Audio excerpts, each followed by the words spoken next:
Selamat pagi, jemaat yang kasih Tuhan, selamat hari Minggu semua.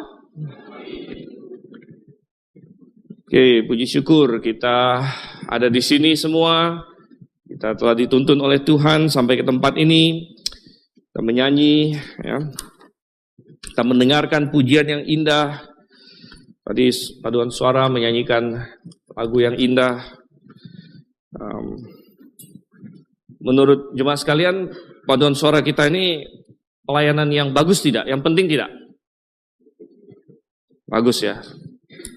Ini kalau bagus bertanya, mestinya saya ikut. Nah, gitu. Mestinya saya ikut ya.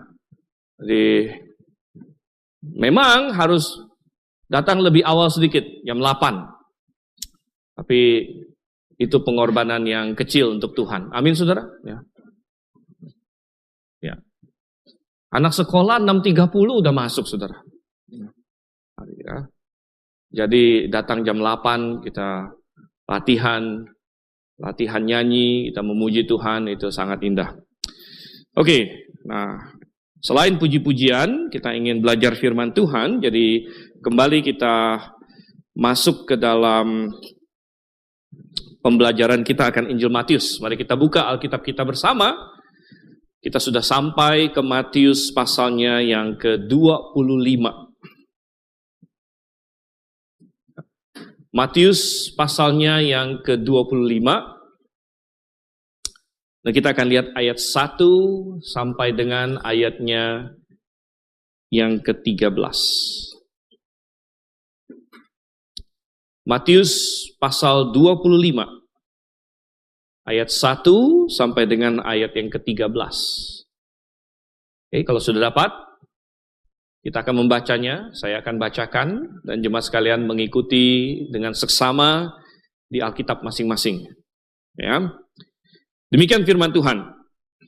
Judul perikop oleh Elai adalah gadis-gadis yang bijaksana dan gadis-gadis yang bodoh.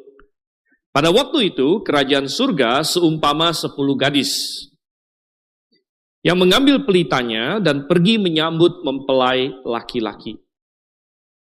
5 diantaranya bodoh dan 5 bijaksana. Gadis-gadis yang bodoh itu membawa pelitanya, tapi tidak membawa minyak. Sedangkan gadis-gadis yang bijaksana itu membawa pelitanya dan juga minyak dalam buli-buli mereka. Karena mempelai itu lama tidak datang-datang juga, mengantuklah mereka semua lalu tertidur. Waktu tengah malam terdengarlah suara orang berseru, "Mempelai datang, sambutlah dia." Gadis-gadis itu pun bangun semuanya lalu membereskan pelita mereka. Gadis-gadis yang bodoh berkata kepada gadis-gadis yang bijaksana, "Berikanlah kami sedikit dari minyakmu itu sebab pelita kami hampir padam." Namun jawab gadis-gadis yang bijaksana itu, "Tidak. Nanti tidak cukup untuk kami dan untuk kamu. Lebih baik kamu pergi kepada penjual minyak dan beli bagimu sendiri."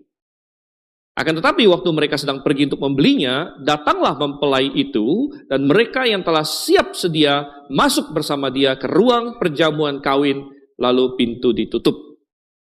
Kemudian datang juga gadis-gadis yang lain itu dan berkata, "Tuan, Tuan, bukakanlah pintu bagi kami." Namun ia menjawab, "Sesungguhnya aku berkata kepadamu, aku tidak mengenal kamu. Karena itu berjaga-jagalah, sebab kamu tidak tahu hari maupun saatnya." Mari kita berdoa. Bapa yang di surga, kami mengucap syukur Tuhan untuk kasih-Mu pada kami. Kami mengucap syukur untuk pengajaran kebenaran yang ada dalam firman-Mu. Tolong Tuhan, agar kami memahaminya, kami dapat bukan hanya paham secara akademis di kepala kami, tapi kami menyambutnya ke dalam hati kami dan kami dapat melakukannya dalam kehidupan kami. Kami berdoa dalam nama Yesus Kristus. Amin. Jemaat di sini ada yang pernah berencana pergi ke suatu pernikahan, tapi tiba-tiba karena satu dan lain hal gak jadi, gagal pergi begitu. Mungkin pernah ya, mungkin ada yang sakit, mungkin ada mau pergi tiba-tiba sakit, atau entahlah yang lain, ada macet atau apa. Ya. Atau mungkin pernah juga, ya, saya sebagai hamba Tuhan, biasanya kadang-kadang dilema kalau diundang ke dua pernikahan hari yang sama, saudara. Kalau satu siang satu malam masih mending. Kalau dua-duanya malam repot juga. Atau dua-duanya siang, gitu kan? Nah, kadang-kadang kita harus atur-atur. Pergi kemana dulu, habis itu pergi kemana. Kalau kita gagal menghadiri pernikahan yang sudah kita rencana kita pergi, ya ini tergantung siapa yang undang. Kalau teman kita, ya mungkin nanti dia tanya, kok kamu nggak datang, gitu kan? Saya nggak lihat kamu di pernikahan saya, gitu. Mestinya kamu datang. Ya. Apalagi kalau itu keluarga dekat misalnya, wah mungkin kita lebih ditanyakan lagi, kok kamu nggak datang, kamu lupa ya pernikahan saya dan lain sebagainya. Saudara yang kasih dalam Tuhan, itu adalah pernikahan di bumi. Paling kalau kita tidak datang, ya hubungan kita dengan orang yang menikah mungkin kita harus jelaskan sedikit kenapa kita tidak datang, atau mungkin dia kecewa dengan kita dan lain sebagainya. Namun ini ada satu pernikahan yang kita tidak boleh tidak datang. Ya. Ada pernikahan yang kita tidak boleh tidak datang di sini, yang merupakan tema di dalam Alkitab, dari Kejadian sampai dengan Wahyu. Dan salah satu aspeknya itu digambarkan di dalam perikop yang baru saja kita baca ini. Nah, tadi kita baca Matius pasal 25. Kita perlu tahu tentunya bahwa ketika Matius menulis ini, sama dengan semua penulis yang lain, Markus, Lukas, Perjanjian Lama, Perjanjian Baru, waktu semua penulis Alkitab, sebenarnya tidak ada pasal dan ayat. Mereka tidak tulis pasal berapa, ayat berapa, bukan mereka yang taruh itu semua. Waktu mereka tulis itu semua bentuknya adalah tulisan. Ada yang bentuk surat, ada yang bentuk suatu dokumen saja. Pokoknya itu tidak ada pasal, tidak ada ayat. Nah, adanya pasal dan adanya ayat tentu banyak manfaatnya. Ya, kalau hari ini Alkitab kita tidak ada pasal, tidak ada ayat, kita agak repot mencari barang, saudara. Kita bilang, coba buka Injil Matius itu tuh yang ada bilang soal gadis itu. Ya, wah ini kita harus nggak tahu mau bolak-balik kemana. Jadi ada pasal, ada ayat yang sangat membantu kita hari ini. Tetapi ada pasal, ada ayat, bisa ada suatu efek negatif juga. Efek negatifnya adalah kalau kita seringkali jadi mengkotak-kotakkan. Kita tidak paham, kita lupa bahwa ini adalah lanjutan sebenarnya. Gitu. Ini lanjutan, jadi kadang-kadang ada orang, oh ini pasal baru, lalu dia lupa akan apa yang sudah dibicarakan di pasal sebelumnya. Jadi ingat, ini Tuhan Yesus sedang berbicara, ini melanjutkan pasal 24, saudara. Tuhan Yesus masih terus mengajar. Dan penekanan pasal 24 adalah dia akan datang kembali.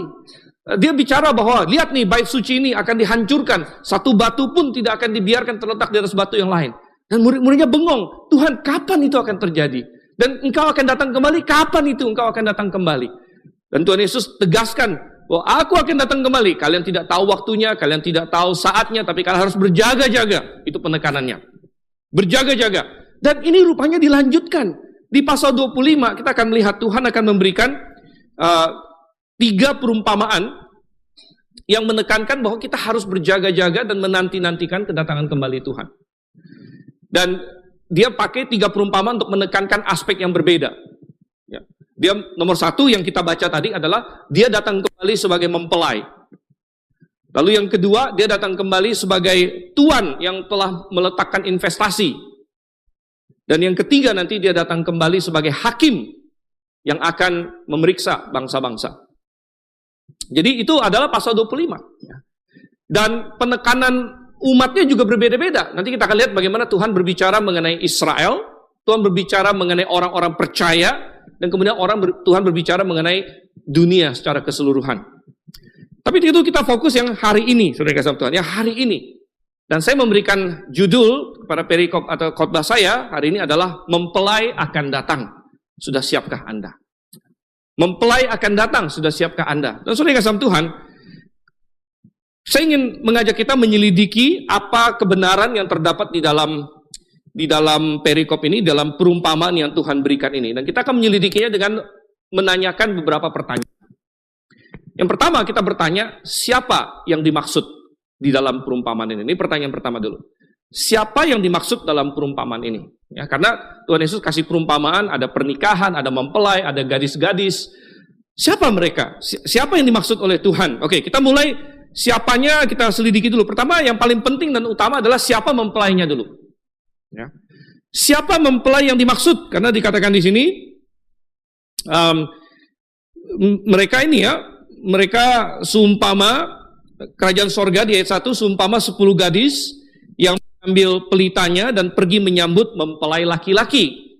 Jadi mempelai laki-laki adalah tokoh utama di sini. Siapa mempelai laki-laki ini? Dan tengah malam ada disuruhkan mempelai datang. Mempelai datang, sambutlah dia. Nah, kalau kita hanya baca teks bahasa Indonesia, tidak secara eksplisit dinyatakan siapa mempelainya, walaupun secara teologis kita sudah tahu siapa maksudnya mempelainya. Tetapi kalau kita cek di dalam Alkitab terjemahan yang dari Textus Receptus, contohnya King James Version, ya, maka sebenarnya ayat 13 itu ada yang dihilangkan di dalam LAI, ya, karena dia mengikuti critical text, ya. Di mana di ayat 13 bunyinya begini, karena itu berjaga-jagalah sebab kamu tidak tahu hari maupun saatnya. Kemudian ada tambahan, pada waktu mana putra manusia datang. Pada waktu mana putra manusia datang. Jadi di dalam King James Anda akan temukan itu, dan itu ada di dalam Textus Receptus. Dan di dalam Alkitab Indonesia tidak ada karena mereka mengikuti critical text yang sebenarnya teks yang inferior, saudara kasih Tuhan. Dan ini adalah salah satu bagian dari serangan iblis terhadap Alkitab tentunya. Karena banyak sekali kekristenan yang memakai teks yang inferior, begitu.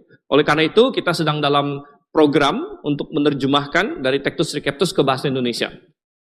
Dan program ini sudah berjalan cukup jauh, ya. Kita tinggal proofreading. Saya berharap di akhir tahun ini kita selesai untuk perjanjian baru, ya, perjanjian baru. Perjanjian lama itu panjang, itu masih kapan-kapan, saudara. Tapi minimal perjanjian baru dulu kita bisa selesaikan, gitu kan. Dan di ayat 13, jadi kalau kita mengikuti Textus Receptus seperti dalam King James dan sebagainya, maka eksplisit dinyatakan di situ mempelai laki-laki adalah putra manusia, the son of man, gitu. Dan siapa putra manusia itu? Itu adalah Yesus Kristus tentunya. Nah tentu tanpa ada ayat itu pun secara teologis kita sudah tahu memang mempelainya adalah Yesus Kristus di sini. Dan pertanyaan kita adalah kenapa Yesus Kristus diibaratkan sebagai mempelai? Tadi di kelas sekolah minggu dewasa, ya, kalau Anda datang hari Minggu, saya anjurkan Anda ikut sekolah minggu. Jangan ikut sekolah minggu, saya anjurkan Anda ikut paduan suara, jadi datang jam 8, sudah. Kalau Anda datang jam 8, pasti jam 9 sudah ada. Nggak mungkin Anda datang jam 8, jam 9 terus pergi ke tempat lain, gitu kan. Jam 9 Anda ikut sekolah minggu dewasa. Tadi kita barusan bicara, ada banyak teori konspirasi bahwa Yesus itu menikah di dunia ini. Dia menikah dengan Maria Magdalena lah, segala macam. Pernah mendengar tentang novel Da Vinci Code, lain sebagainya yang aneh-aneh seperti itu. Itu semua bohong, gitu ya. Itu semua nggak benar, begitu. Tetapi kenapa Yesus disebut mempelai? Di dunia ini dia tidak menikah secara fisik, tapi dia adalah mempelai. Kenapa demikian, saudara kasih Tuhan? Karena waktu Tuhan menciptakan manusia pertama Adam dan Hawa, kemudian Tuhan ciptakan namanya institusi pernikahan. Ketika Tuhan ciptakan itu, Tuhan sudah merancang bahwa pernikahan ini akan menjadi gambaran akan hubungan Tuhan dengan manusia. Jadi bukan kebetulan, karena Tuhan yang rancang. Ya, Tuhan yang rancang pernikahan, Tuhan yang rancang manusia, sehingga Tuhan sudah pakai suatu institusi manusia untuk menggambarkan bagaimana suatu pernikahan itu bisa begitu indah. Nah, saya tahu bahwa pernikahan di dunia sekarang ini ada yang kacau balau, ada yang rusak, ada yang menimbulkan kepedihan yang sangat pedih. Ada, saudara kasih Tuhan. Ketika pernikahan itu keluar dari jalur dan pernikahan itu tidak sesuai dengan desain Tuhan. Tetapi sebaliknya, pernikahan itu bisa menjadi bagaikan suatu keindahan di dunia ini. Sesuatu yang begitu nikmat dan begitu membangun dan begitu menguatkan. Pernikahan punya potensi untuk itu.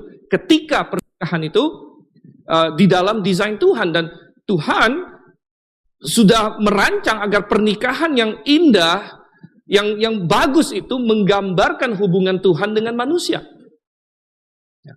Nah, sehingga kita melihat di situ bagaimana Tuhan punya hubungan yang mengasihi dengan manusia, sama seperti suami istri mengasihi. Kemudian pernikahan adalah hubungan yang eksklusif. Tentu suami punya istri, istri punya suami. Mereka tidak bisa lalu pergi ke orang lain lagi. Dan Tuhan punya hubungan dengan manusia juga eksklusif. Dan Tuhan berkata, jangan ada padamu Allah lain yang sebenarnya bukan Allah. Aku adalah Allah yang cemburu, namaku cemburu, Tuhan bilang. Ya, dan ini adalah gambaran hubungan Tuhan dengan manusia. Dan bagaimana di dalam pernikahan ada suatu keterbukaan, keintiman, keeratan, keakraban yang begitu luar biasa. Demikian juga kita dengan Tuhan. Ya, bahwa kita terbuka sepenuhnya kepada Tuhan. Tuhan ingin suatu keakraban dan keeratan yang begitu luar biasa dengan kita. Jadi ini gambaran yang sangat bagus sekali. Sehingga kita berkata, oke, jelas mempelai prianya adalah Yesus Kristus. Tapi satu hal yang menarik, di perikop ini tidak menyinggung mempelai perempuannya. Perikop ini tidak menyinggung mempelai perempuannya, dia menyinggung ada mempelai laki-laki, kemudian ada 10 gadis, ya tentu 10 gadis ini bukan mempelai ya, tentu nggak mungkin satu orang menikah 10 perempuan sekaligus pada satu hari gitu ya. Gadis-gadis ini adalah teman-teman dari mempelai laki dan mempelai pria, mempelai perempuan, mempelai laki-laki dan mempelai perempuan ya. Dan pertanyaan kita, siapa mempelainya?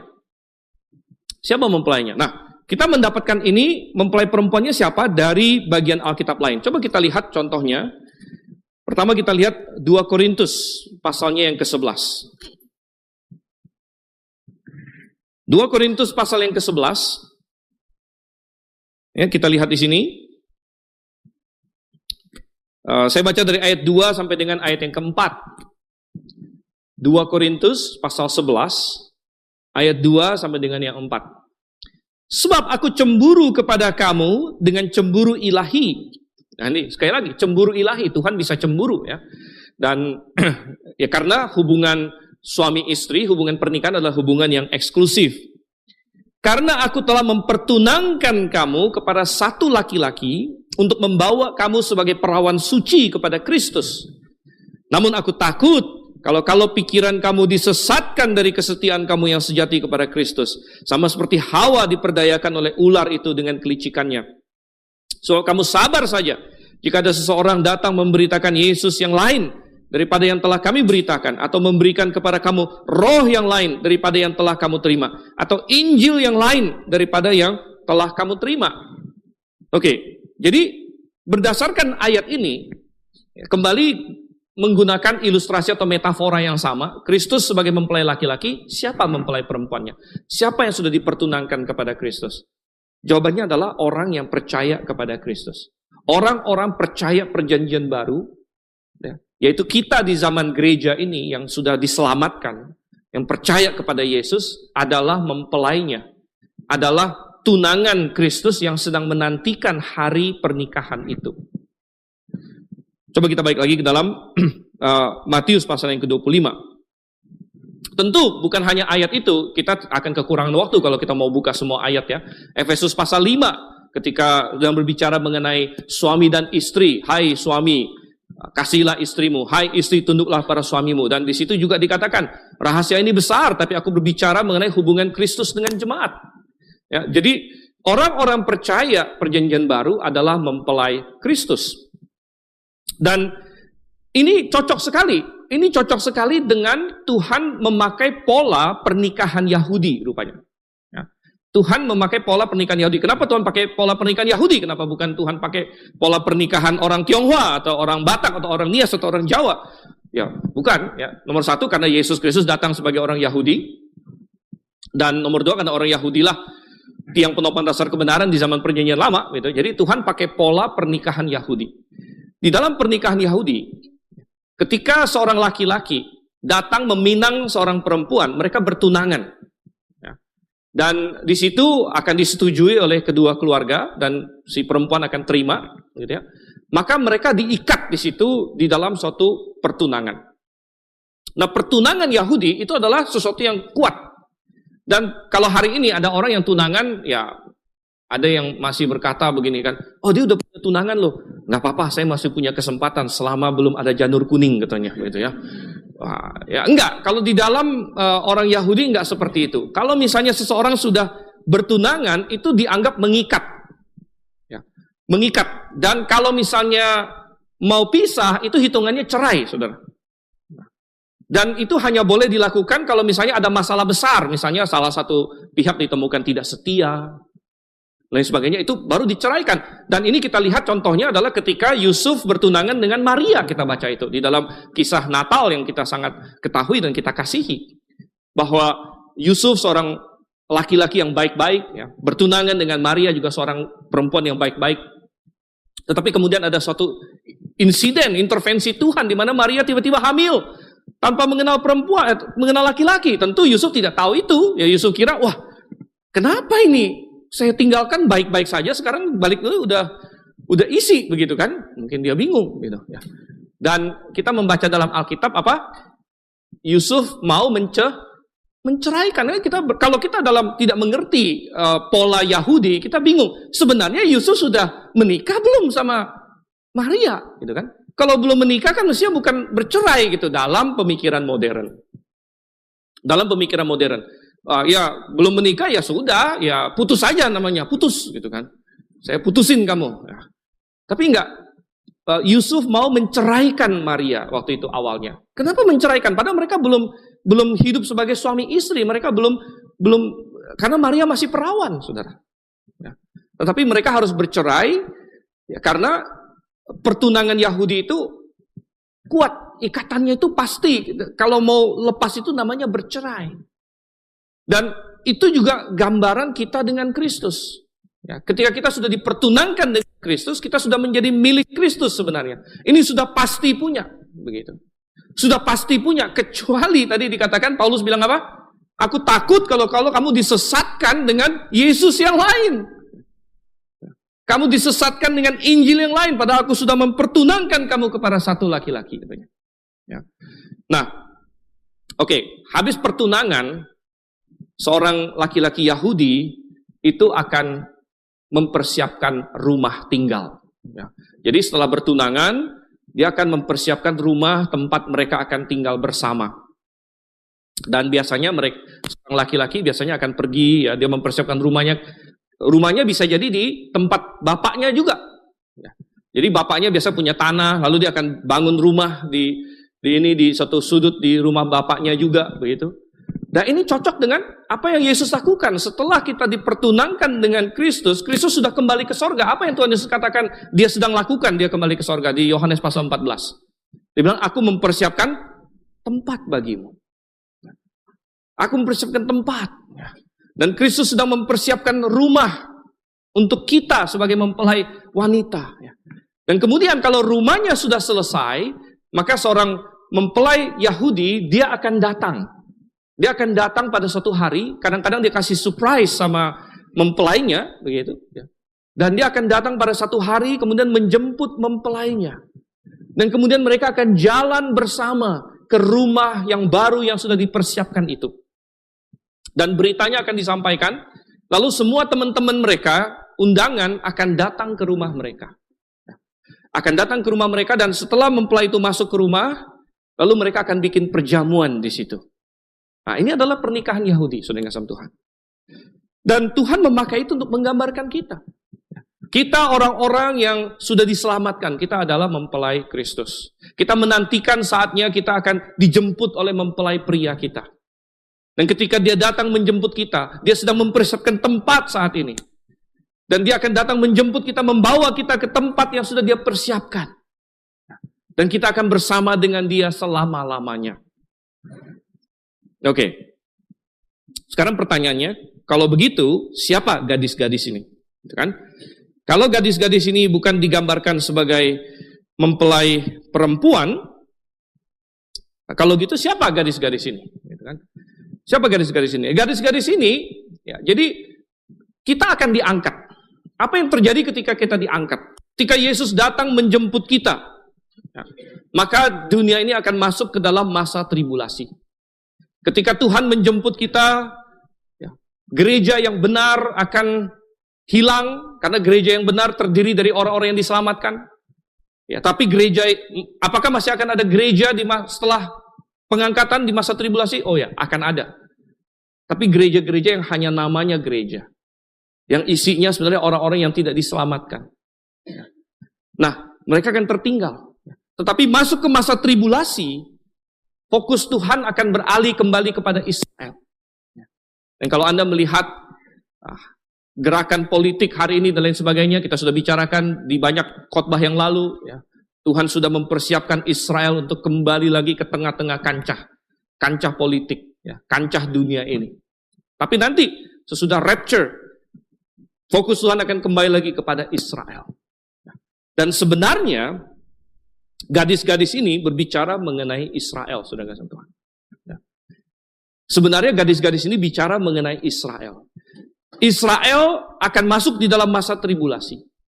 Dan kemudian dari sana ada di antara mereka yang akan selamat. Karena mereka akhirnya menerima kebenaran, menerima juru selamat mereka. Dan ada yang tidak. Dan mereka akan tertipu oleh antikristus yang tidak itu. Nah, ini adalah Israel. Ya. Nah, kalau kita bicara mengenai Israel, sebenarnya Israel sendiri juga digambarkan sebagai istri juga di dalam perjanjian lama. Jadi kita harus dengan jeli melihat semua ini. Ya. Coba kita lihat contoh di perjanjian lama ya. Israel digambarkan sebagai istri. Kita buka Yeremia. Yeremia pasalnya yang kedua. Dan ada banyak tentunya. Misalnya Nabi Hosea, salah satu nabi yang luar biasa karena Tuhan suruh menikah dengan seorang perempuan yang tidak setia. Dan Tuhan bilang, aku akan pakai pernikahanmu untuk menggambarkan Israel yang tidak setia padaku. Ya, mungkin kalau kita jadi nabi, kita bilang, Tuhan, jangan deh perumpamannya seperti itu, gitu kan ya. Saya minta perumpamaan yang lain aja Tuhan ya. Bikin pernikahan saya perumpamaan orang yang setia pada engkau misalnya gitu ya. Tapi enggak, Tuhan bilang enggak, kamu ada pesan karena Israel tidak setia, kamu harus menikah dengan seorang perempuan namanya Gomer. Oke, tapi kita nggak usah lihat itu. Kita lihat Yeremia pasal 2. Yeremia pasal 2 dari ayat 1 dan 2 saya bacakan. Firman Tuhan datang kepadaku bunyinya. Pergi dan serukanlah ini agar didengar penduduk Yerusalem. Beginilah firman Tuhan. Aku teringat akan kesetiaanmu pada masa mudamu, akan cintamu pada waktu engkau menjadi pengantin. Ya. Jadi Israel adalah pengantin Yehova. Bagaimana engkau mengikuti aku di padang gurun, di tanah yang tidak ditaburi. Ketika itu Israel kudus bagi Tuhan. Sebagai buah sulung dari tuayannya. Semua yang memakannya menjadi bersalah. Malapetaka menimpa mereka. Demikianlah firman Tuhan. Jadi di perjanjian lama, Israel digambarkan sebagai mempelainya Yehova. Di perjanjian baru, orang-orang percaya perjanjian baru. Yang bergabung dengan jemaat-jemaat yang Alkitabiah. Ini adalah mempelai Kristus. Jadi kok ada dua mempelai di sini? Sedangkan Yesus adalah Yehova. Yehova adalah Yesus. Dan apakah Israel mempelainya? Ataukah jemaat mempelainya? Ingat, ini metafora, saudara. Ini metafora. Kita akan lihat ujung-ujungnya, kita baca di kitab Wahyu pasal yang ke-21 dan 22. Semua orang percaya di seluruh zaman, dari Adam sampai dengan manusia terakhir. Yang percaya, itu semua akan masuk menjadi mempelai Kristus. Karena semuanya akan tinggal di kota yang namanya Yerusalem baru. Dan Yerusalem baru itu akan turun bagaikan mempelai yang berhias, berdandan untuk suaminya. Jadi, di dalam kekekalan nanti, semua orang percaya, ya, di seluruh zaman, dari Adam sampai dengan terakhir, semuanya akan menjadi mempelai Kristus, ujung-ujungnya. Tetapi, ya, masing-masing ada timingnya, begitu. Masing-masing ada timingnya. Nah, di masa gereja lokal ini, ya, maka orang-orang percaya PB, yang bergabung dengan jemaat-jemaat Tuhan, ini adalah mempelai Kristus. Ya, nanti belakangan setelah tribulasi, Israel masuk sebagai mempelai Kristus juga. Baru nanti setelah milenium, ada yang percaya di milenium akan masuk sebagai mempelai Kristus juga. Ya. Nah, tetapi coba kita balik lagi ke dalam Matius pasalnya yang ke-25 di sini.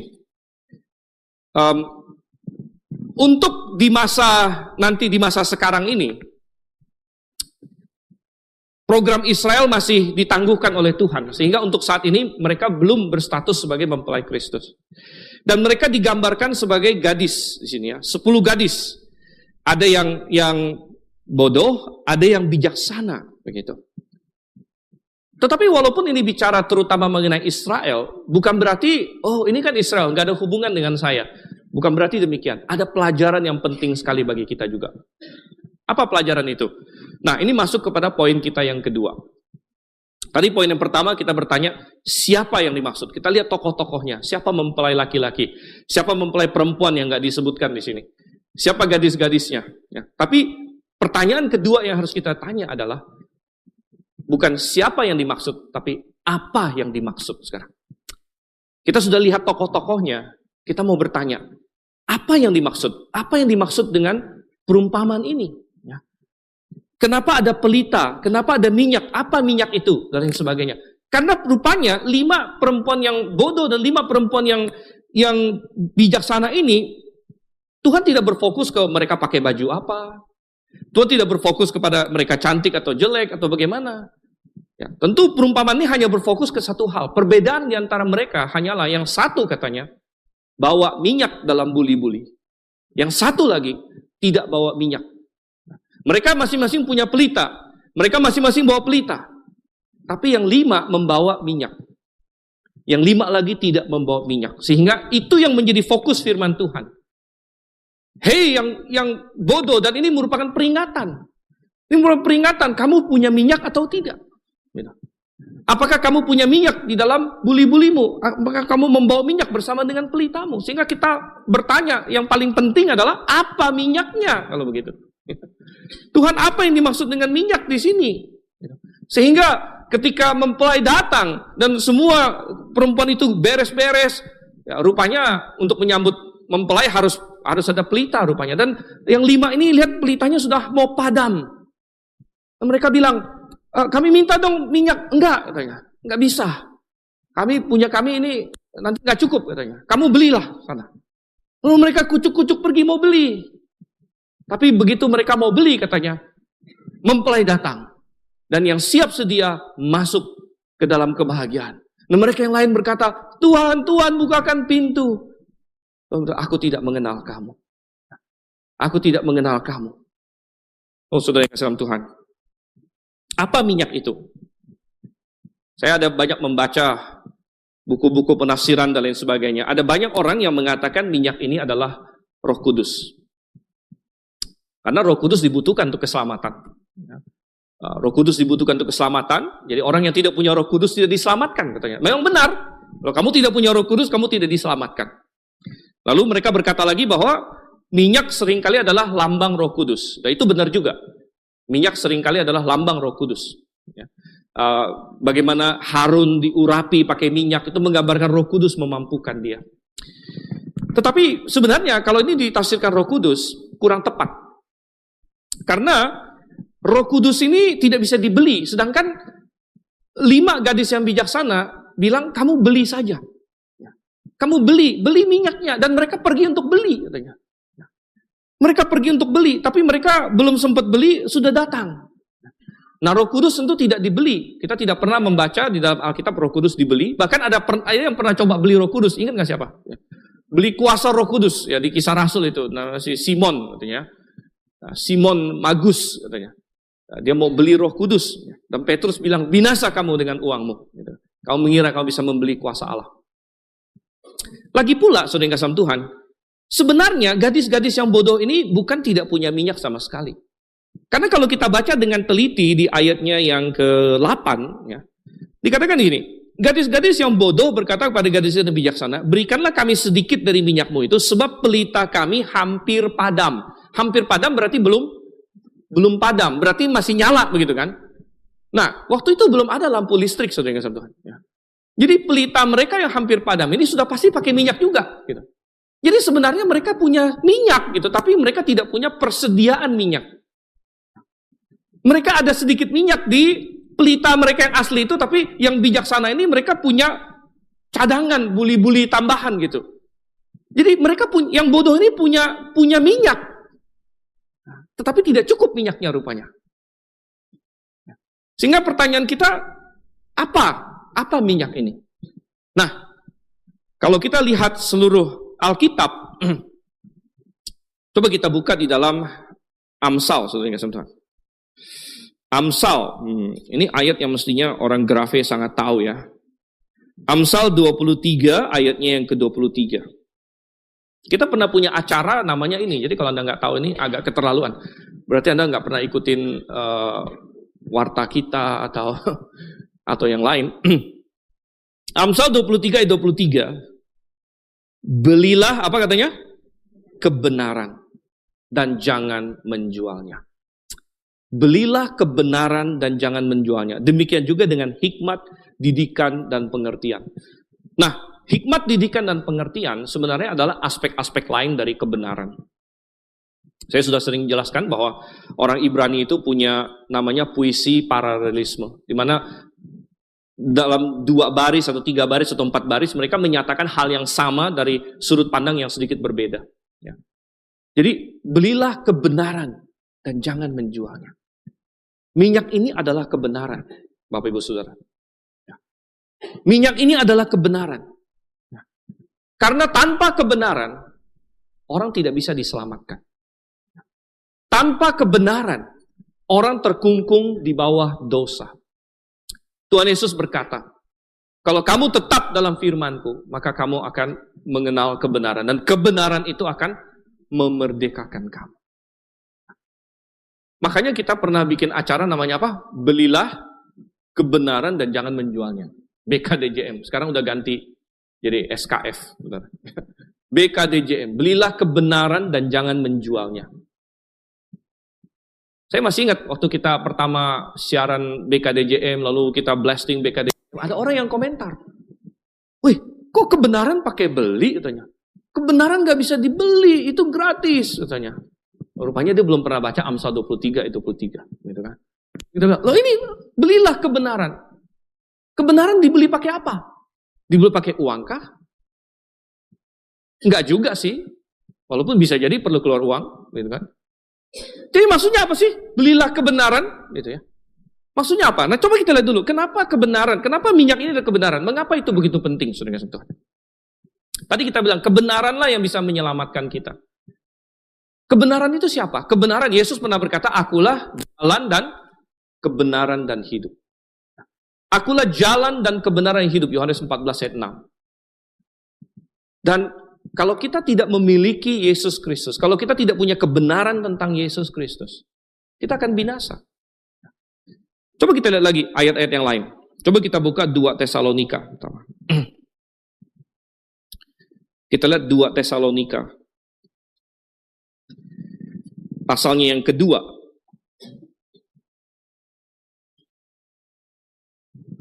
Nah, 2 Tesalonika pasal 2 ini berbicara mengenai masa tribulasi. Di mana antikristus menyatakan diri. Ya, dia menyatakan diri. Saat ini antikristus belum menyatakan diri. Karena masih ada yang menahan di ayat yang ke-6, ya, ayat yang ke-7 masih ada yang menahan. Apa yang menahan? Yang menahan adalah Roh Kudus yang tinggal di dalam hati orang percaya. Tapi begitu orang percaya diangkat naik ke sorga, maka tidak ada lagi yang menahan. Antikristus akan muncul. Makanya ayat yang ke-8, pada waktu itulah si pendurhaka antikristus baru akan menyatakan dirinya sesudah yang menahan disingkirkan itu ya. Nah, tapi Tuhan Yesus akan membunuhnya dengan nafas mulutnya dan akan memusnahkannya dengan penampakannya pada waktu kedatangannya. Kedatangan si pendurhaka itu adalah pekerjaan iblis dan akan disertai berbagai perbuatan ajaib, tanda-tanda dan mukjizat-mukjizat palsu. Wow. Loh. Betapa hebatnya antikristus si pendurhaka ini, dia datang bikin mukjizat, bikin tanda-tanda.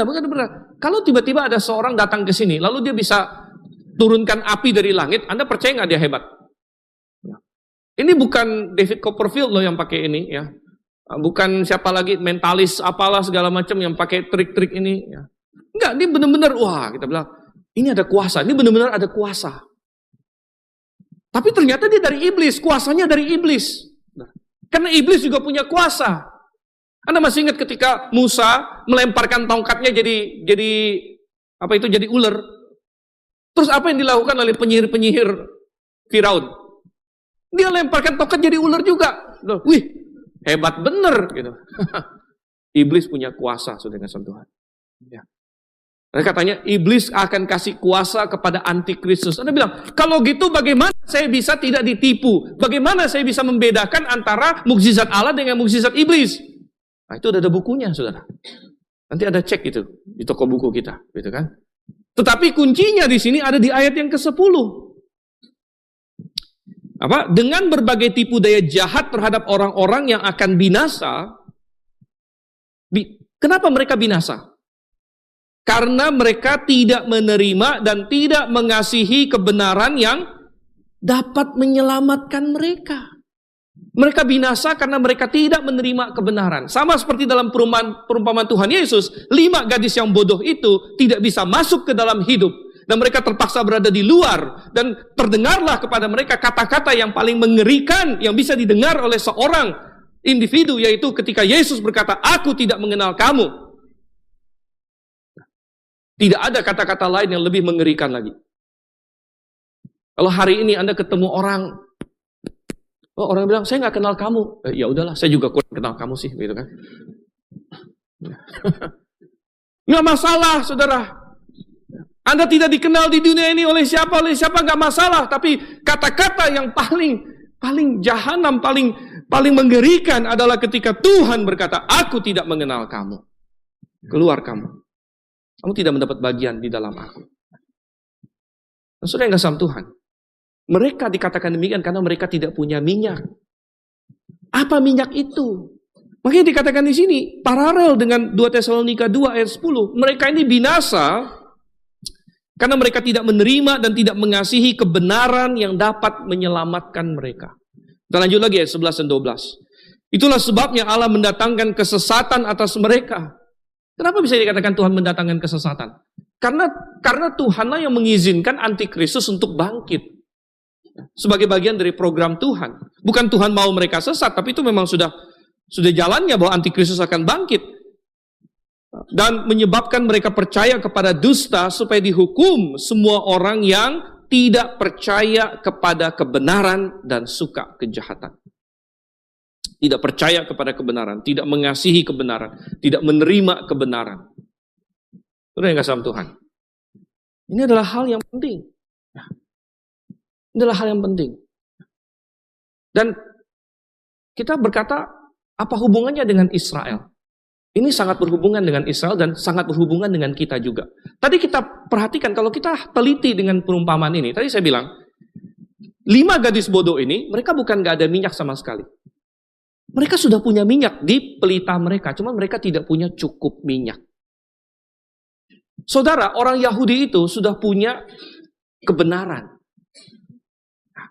Dibandingkan dengan orang Hindu yang mungkin percaya Brahma dan apalagi Wisnu dan segala macam, dibandingkan dengan semua agama-agama yang lain, dibandingkan dengan orang Filistin yang percaya Dagon, dibandingkan dengan orang Kanaan yang percaya Molok dan lain sebagainya, orang Yahudi sudah punya kebenaran, saudara. Mereka percaya kepada Jehovah. Mereka percaya Allah yang Esa.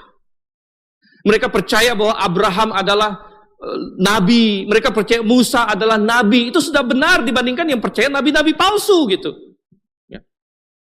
Jadi mereka sudah punya kebenaran. Cuman tidak cukup.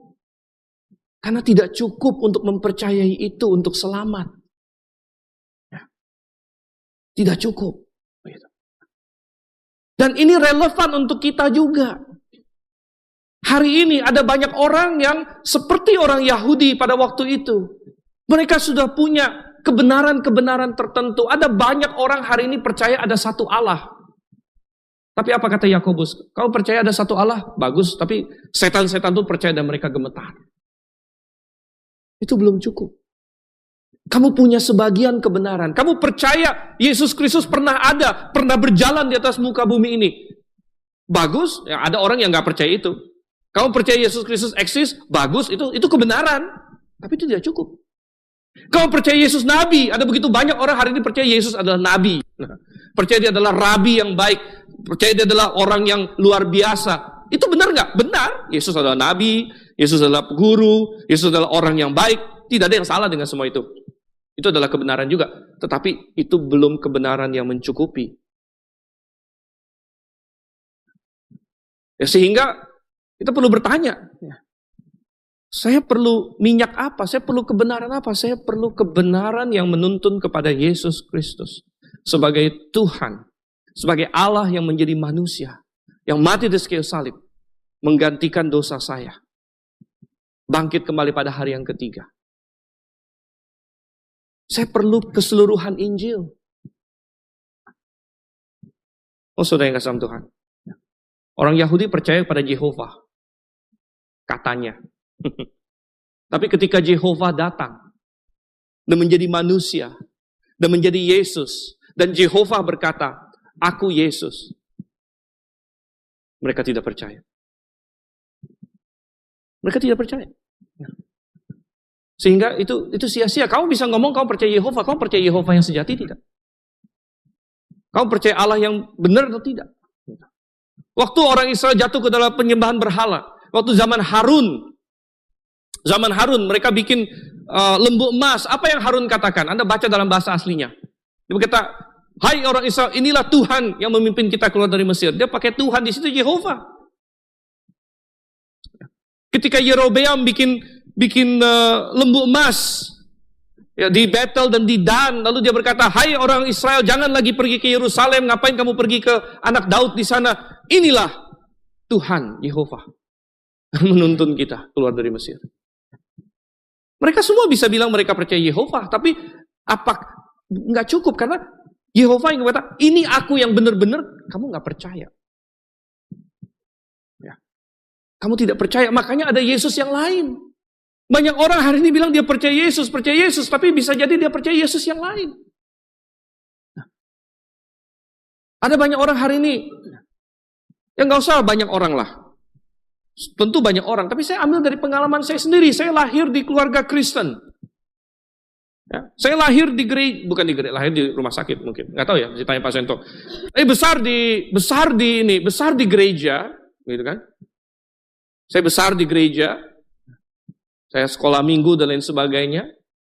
Tetapi sebelum saya diselamatkan, waktu saya sekitar umur 13 tahun saya diselamatkan. Sebelum itu sudah banyak hal-hal benar yang saya percayai. Ya. Saya sudah diajar dari kecil Yesus lahir di Bethlehem, ya, mati di Golgota, segala macam banyak hal di dalam Alkitab yang sudah saya pelajari waktu itu. Dan saya percaya aja. Gitu ya. Tapi itu belum menyelamatkan saya. Sampai akhirnya saya benar-benar mengaku dosa saya dan bertobat kepada Yesus Kristus, percaya kepadanya. Dan saudara yang kasih dalam Tuhan. Oleh karena itu, kita perlu hati-hati. Memang ini bicara soal Israel, tapi ini sangat bisa diterapkan kepada kita juga. Sangat bisa diterapkan kepada kita. Dan Anda bertanya, kalau begitu, bagaimana saya membeli kebenaran ini? Tadi membelinya caranya bagaimana? Apakah saya bayar di mana? Kasirnya di mana? Saudara, kebenaran itu perlu didapatkan dengan segala daya upaya. Harganya beda-beda untuk setiap orang. Bahkan ada orang yang harus menyerahkan nyawanya untuk kebenaran itu. Sampai-sampai Tuhan pernah berkata, barang siapa mengasihi ayahnya, ibunya, saudara-saudaranya, anaknya, istrinya, bahkan nyawanya sendiri, lebih daripada aku, ia tidak layak bagiku. Kadang-kadang ada harga yang harus dibayar. Mungkin Anda selama ini mempercayai sesuatu. Lalu Anda tahu itu salah. Lalu belakangan Anda mendapatkan dari firman Tuhan itu salah. Lalu apa harganya kalau begitu? Harganya nomor satu, pengakuan itu salah. Harganya adalah kesombongan diri kita. Itu harga pertama, yang paling basic. Saya salah. Mungkin tadinya saya berpikir bahwa diselamatkan itu harus percaya Yesus, tapi dia tidak cukup. Harus ditambah dengan berbuat baik. Harus ditambah dengan ritual-ritual. Harus ditambah dengan sakramen, harus ditambah dengan ini dan itu. Mungkin awalnya saya berpikir demikian. Tapi ternyata saya baca Alkitab bahwa tidak ada perbuatan baik kita yang bisa menyelamatkan. Bahwa kita diselamatkan hanya melalui percaya kepada Yesus Kristus. Yang mana yang mau saya pegang? Apakah saya mau membeli kebenaran? Apa harga kebenaran? Harga kebenaran nomor satu adalah kesombongan kita. Kita berkata, tidak, ya saya salah. Saya harus memegang yang benar. Lalu bisa ada harga yang lain? Bisa juga. Bisa jadi kalau ketika Anda berpegang kepada kebenaran, Anda menjadi kehilangan relasi. Oh, ada banyak sekali Jemaat Grafe sudah rasakan sebagian ya. Ada yang mau berjemaat di tempat yang benar, mau terima kebenaran, diancam, saudara. Ada yang istrinya berkata, kalau kamu ke sana saya ceraikan kamu. Ada yang kehilangan sahabat dan lain sebagainya. Tetapi apa yang Tuhan Yesus katakan benar. Kalau kamu lebih mengasihi apapun selain aku, engkau tidak layak bagiku. Anda percaya kepada Tuhan berarti mengutamakan Dia. Kalau misalnya selama ini Anda diajar untuk doa kepada Maria, misalnya. Kalau Anda bilang, oh ternyata tidak boleh doa kepada Maria. Ternyata itu berarti menuhankan Maria. Ini kebenaran. Ada harganya nggak? Bisa ada harganya, saudara. Bisa jadi Anda ada keluarga Anda yang marah kalau Anda meninggalkan itu. Makanya Tuhan bilang, belilah kebenaran. Belilah kebenaran. Harganya apa? Harganya beda-beda. Tapi apapun itu kita berkata, Tuhan, aku ingin kebenaran. Saudara, yang tragisnya adalah kita tidak tahu kapan mempelai itu akan datang. Kapan kesempatan terakhir bagi kita. Tuhan Yesus bisa datang kapan saja. Tapi kita juga bisa mati kapan saja. Dan ketika kita mati, maka kita akan sampai kepada hadirat Tuhan. Kita akan masuk dalam penghakiman. Dan pada saat itu sudah terlambat. Makanya di dalam perumpamaan ini digambarkan 5 perempuan itu ketika sudah tiba saatnya, mereka baru sadar kita tidak punya cukup minyak. Sekarang kita mau beli, Saudara, kebenaran belum tentu tersedia kapanpun Anda mau beli itu. Ada orang-orang yang dia akhirnya tahu, saya sebentar lagi akan mati. Belum tentu ada kesempatan. Kalau tahu mau mati. Kadang-kadang diperdebatkan juga, lebih enak matinya pelan-pelan gitu ya. Udah tahu lama mau mati gitu. Atau lebih enak mati yang langsung segera begitu. Kalau jemaat sekalian pilih yang mana? Gitu kan? Bingung kan? Saya mendingan, ada yang bilang saya mendingan diagnosis sakit kanker gitu kan. Lalu dokter bilang 6 bulan lagi. Jadi saya bisa siap-siap. Tapi ada yang bilang juga, gawat kayak gitu. Ada sakitnya lah, ada stresnya lah, gitu kan. Ya, lebih baik kalau saya meninggal, ya Tuhan cepat aja lah, entah apa kayak serangan jantung atau apa begitu. Ya. Kalau saya pilih yang nomor 3, Tuhan gak usah mati, datang saja angkat saya. Itu curang ya sudah.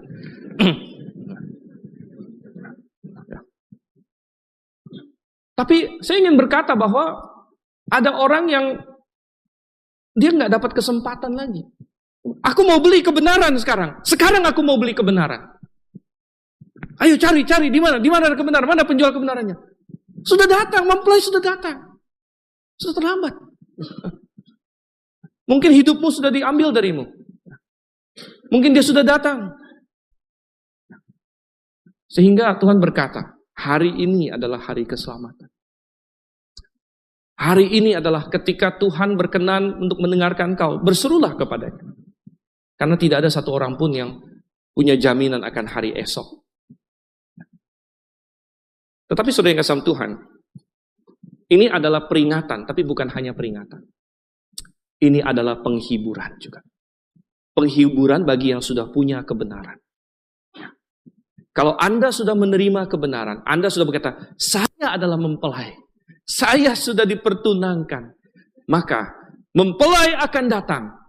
Berubah dari suatu peringatan menjadi suatu penghiburan.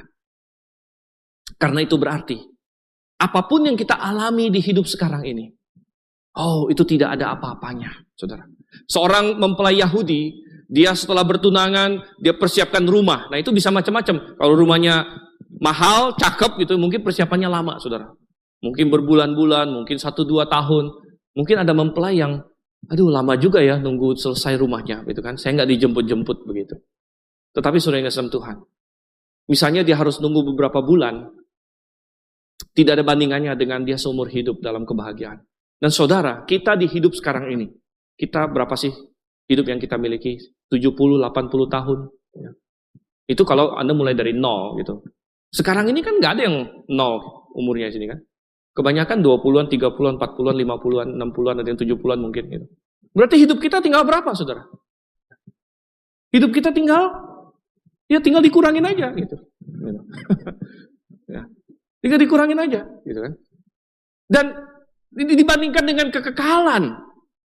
Dibandingkan dengan kekekalan, oleh karena itu sekarang ini kita menantikan mempelai kita. Kita menantikan Yesus Kristus. Jangan ada yang nomor satu mengacaukan kesetiaan kita.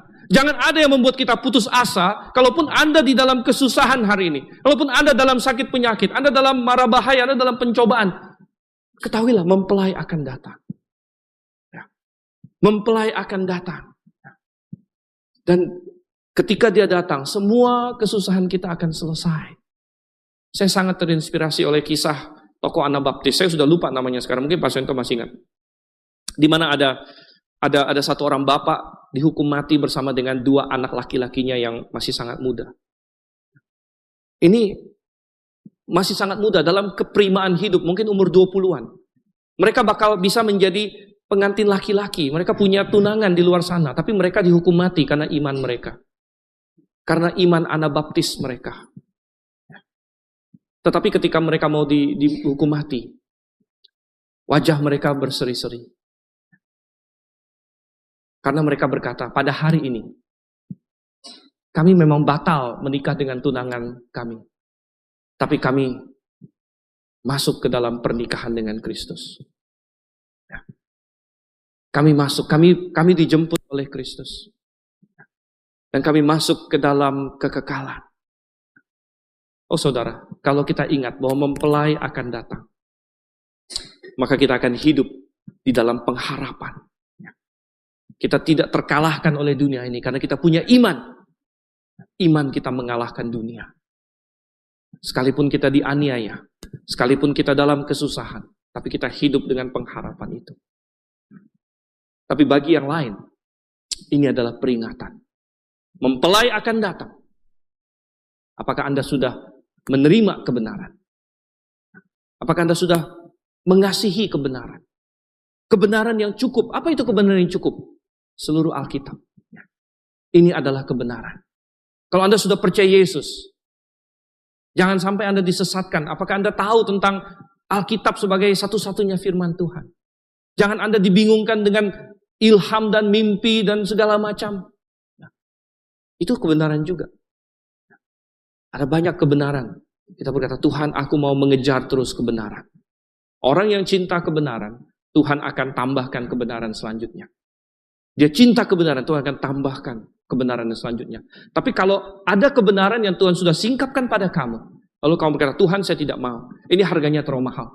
Maka Tuhan tidak punya kepentingan dan keharusan untuk singkapkan kebenaran lebih lanjut lagi bagi engkau. Karena kebenaran yang sudah ada saja, engkau tidak mau menerimanya. Apakah kita bijaksana ataukah kita bodoh? Mari kita berdoa. Bapa di surga, Engkau telah memberikan kebenaran-Mu sehingga kami manusia dapat dimerdekakan, diselamatkan. Namun Tuhan, kami harus mengasihi kebenaran itu, menerimanya. Karena kami harus menerima Sang Juru Selamat, Yesus Kristus. Kemudian kebenaran firman-Mu.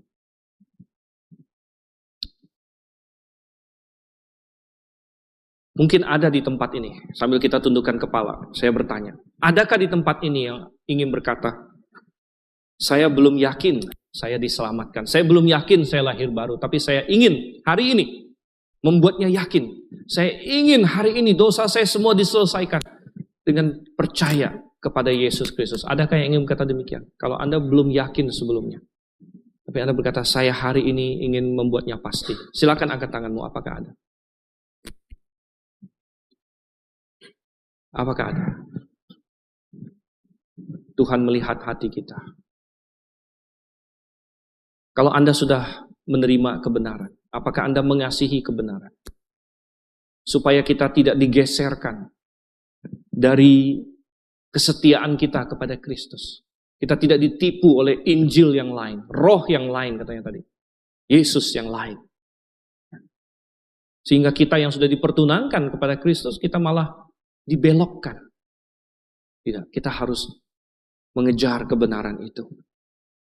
Bapa di surga, Engkau melihat kami semua, tuntun kami, pimpin kami. Jikalau ada di tempat ini yang perlu membuat keputusan untuk kebenaran, Engkau yang kiranya bekerja dalam hatinya. Engkau yang tuntun Tuhan, Engkau yang pimpin. Dan biarlah kami semua mempersiapkan kebenaran sebagai minyak yang terus menerangi hati dan pikiran kami. Kami berdoa dalam nama Yesus Kristus. Amin.